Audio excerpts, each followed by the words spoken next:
Dieu est fidèle. Lui qui vous a appelé à la communion de son Fils, Jésus-Christ notre Seigneur. 1 Corinthiens 1er, verset 9, frères et sœurs bien-aimés dans le Seigneur, c'est avec Paul ça que nous saluons dans le précieux nom de Jésus-Christ de Nazareth. La Bible nous parle, mes bien-aimés, de la fidélité de Dieu.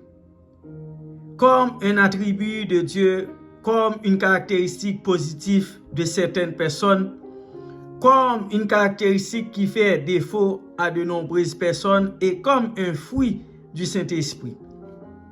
Fidèle, mes bien-aimés, est également utilisé dans le sens de croire, comme dans le cas des chrétiens d'Éphèse et de Colosse, Éphésiens 1er verset 1er, Colossiens 1er verset 2. Mes bien-aimés, les Écritures parlent souvent de la fidélité de Dieu.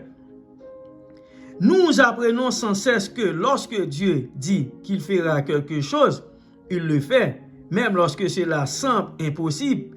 Lorsqu'il dit qu'une chose se produira, elle se produit.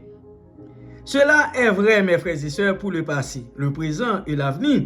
Si ce n'était pas le cas, si Dieu était infidèle, ne serait-ce qu'une seule fois, il ne serait pas Dieu et nous ne pourrions nous fier à aucune de ses promesses.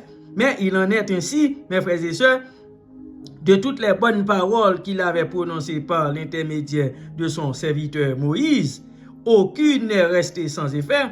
1 Roi 8, verset 56. Dieu est éternellement fiable, constant et inébranlable parce que la fidélité est l'un de ses attributs inhérents. Dieu n'a pas besoin de travailler pour être fidèle, mes bien-aimés. Il est fidèle. La fidélité est une partie essentielle de ce qu'il est. Dans le Psaume 89, verset 8, Hébreux 13, verset 8, mes frères et sœurs, sa fidélité, Dieu nous protège du mal. 2 Thessaloniciens 3, verset 3, fixe des limites à nos tentations. 1 Corinthiens 10, verset 13, nous pardonne le péché. 1 Jean 1, verset 9, et nous sanctifie. 1 Corinthiens 1, verset 9, Philippiens 1, verset 6.